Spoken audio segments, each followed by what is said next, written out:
Менің атым Рауан Кенжеханұлы, Білім медиа групп деп аталатын топтың жетекшісімін, негізін қалаушымын. Біздің негізгі мақсатымыз бұл баршаға қолжетімді сапалы білім беруге жағдай жасау. Біздің ойымызша қазіргі технологиялардың көмегімен білім сапасын көтеруге және оның қолжетімділігін қамтамасыз етуге зор мүмкіндіктер туып жатыр. 21 ғасырдағы бүкіл адамзаттың дамуын анықтайтын негізгі күш бұл технологиялар. Технологиялардың көмегімен артта қалған елдер тез арада ілгері жүруге мүмкіндік алады. Күшті мен әлсізді, бай мен кедейді, өте ауқаттылар мен мүжәлсіздерді теңестіре алатын, арасындағы мүмкіндіктерді бір-біріне жақындата алатын бір күш болатын болса, ол технологиялар. Өйткені технология үшін бай адамның да, қауқарсыз адамның да мүмкіндіктері бірдей саналады, бірдей көрінеді. Топтың екі қанаты болды. Біреуі таза табыс көздемейтін қоғамдық жобалар, қоғамдық бастамалар. Соның ішінде қазақ тіліндегі ағартушылық және білім беруді күшейте алатын жобаларды қолдайық деп ойладық. Ол үшін жергілікті халықаралық қаржы көздерінен, халықаралық қорлардан, қайырымдылық қорлардан қаражат тартуға тырыстық. Бірінші үлкен бастамамыз бұл қазақ тіліндегі Википедия энциклопедиясын дамыту болды. Ол уақытта Википедияда қазақ тілді бөлімнің қолданушылары көп емес еді, және ондағы мақала саны өте аз болатын.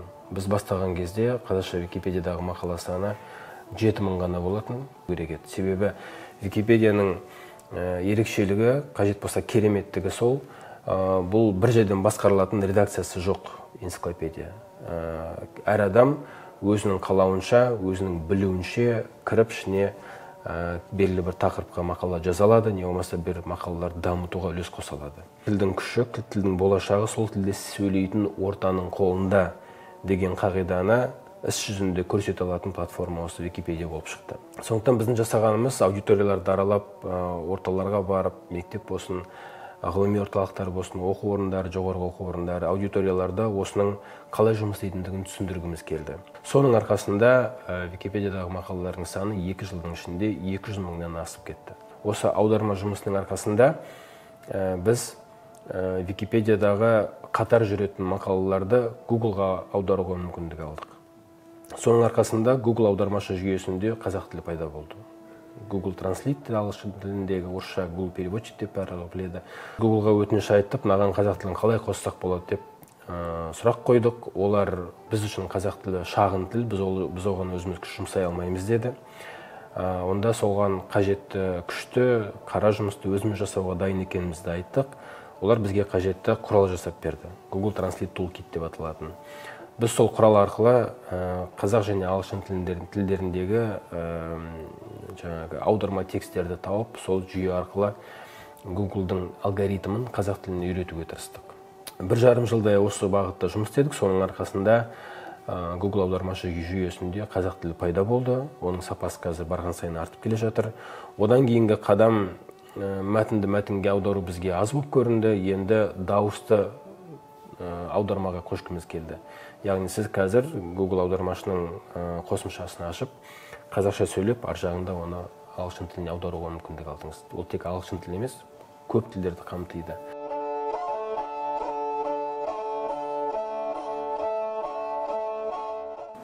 Негізі ұлттық аударма бюросының атқаратын жобаларының ең үлкені, ең ауқымдысы бұл осы жоба. Одан кейін Абайдың шығармаларын әлемнің 10 тіліне аударылды.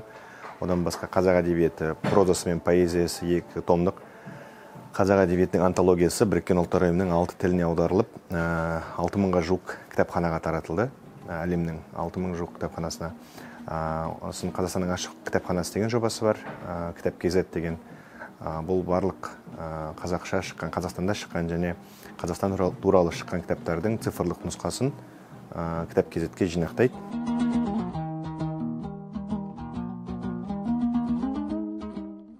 Президент өзі тапсырма беріп, Абайдың шығармаларын, яғни прозасын, поэзиясын әлемнің 10 тіліне аударуды қосылды. 5516 жол поэзиясы және 45 қара сөзі түгелімен аударылды. Бізде көріп тұрғандығыңыздай бұл өте сәтті шықты. Мысалы, осының ішінде қан сондарда бүркітші шығаданға. Осы өлеңді жапон тіліне аударылған кезде өте қызық жағдай болды. Себебі біздің аударған авторымыз, әдеби редакторымыз өзі қазақша біледі. ол Монголияда барып құс салған екен, Монголия Баян-өлгейде барғанда. Сонымен ол бізге өзінің ойын жеткізді. Яғни осы Қансонарда бүркітші шығаданға дегенді ол әдеби редакция жасағанда өте өзі риза болған және демалған өлеңге. Неге? Өйткені ойлады, мен Монголияда құс салған кездегі бүкіл барыс көз алдымнан өтті осы Абайдың өлеңін оқығанда. Яғни сол үшін оны маған жапонша жеткізу оңайырақ болды.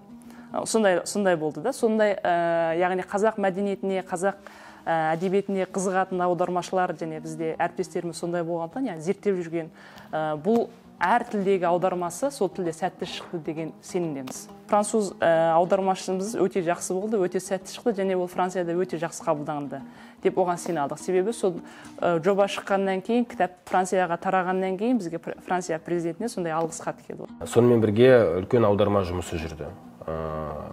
Мемлекеттің үлкен қолдауымен рухани жаңғыру деп аталатын бағдарламаның аясында дүние жүзіндегі ең беделді баспалардың, ең мықты деген оқу орындарының 100 оқулығы қазақ тіліне аударылды. Ол оқулықтардың барлығы әлемге танымал ғалымдардың авторлығымен шыққан оқулықтар. Әрқайсысы кемінде 3 рет басылған, баспа көрген. Яғни сұранысқа ие, сұранысы өте жоғары құралдары. Қолдағы бар сөздіктердің көп жағдайда тікелей қолданысқа келмейтіндігін байқадық. Сол себепті жаңадан сөздіктер құрастыру қажет екендігін түсіндік. Кейін қазақша, ағылшынша, қазақша үлкен сөздік керек екендігі белгілі болды. Енді дүние жүзіндегі сөздік құрастыруда алдына жан салмайтын баспа үйі бұл Оксфорд University Press деп аталады. Өзіміз ағылшын тілін оқыған кезінде осы Оксфордтың орыс тіліндегі сөздіктерін көп қолдандық. Оксфордтың алғашқы Oxford English Dictionary деп аталатын сөздігі ағылшын тіліндегі сөздік осыдан 150 жыл бұрын шыққан.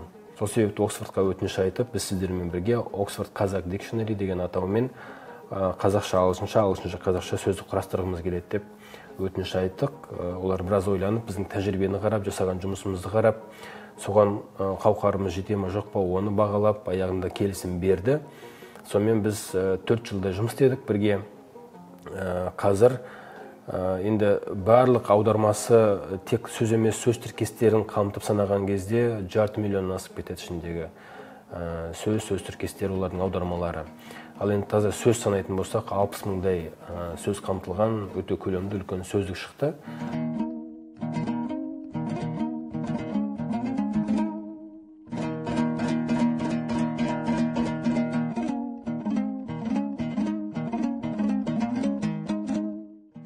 Қазір жастардың, үлкен кісілердің әртүрлі жағдайға байланысты кітап оқуға мүмкіндігі болмайды. Ол бір жағынан уақыт, екінші жағынан инклюзивті ерекшеліктер, себебі көз көру бар, есту бар.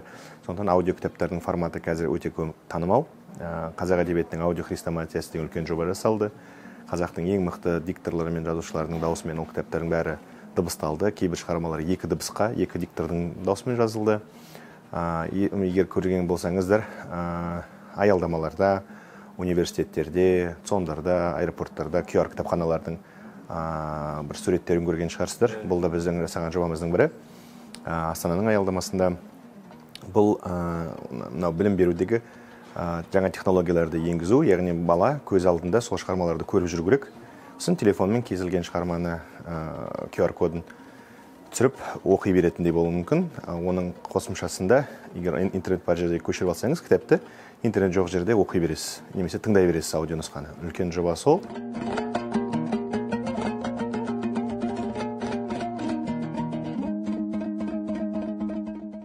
Осындай ірі халықаралық лингвистикалық бастамалардың, жобалардың бір бөлігі болуы өте маңызды. Өйткені қазір тілдер өзінің ертеңі үшін, болашағы үшін өте қатты бәсекеге түсіп жатыр. Себебі ағылшын тілі сияқты, біздің қасымыздағы орыс тілі сияқты, Қытай тілі сияқты үлкен ірі тілдер шағын тілдердің қолданыс аясын барған сайын тарылтады. Бұл табиғи процесс. Оны енді бір әдейі жасап отыр деп айтуға болмайды ешкімді. Өйткені өмірдің заңдылығы солай. Сондықтан бізге тілімізді сақтап қалу үшін қазақ тілі осындай үлкен ғаламдық тілдік платформалардың белсенді қатысушысы, мүшесі, бір бөлігі болуы тиіс. Егер олай болмаса, біз тілді жоғалтамыз. Мен үшін тілді жоғалту деген сөз бұл тәуелсіздікті жоғалтумен тең нәрсе.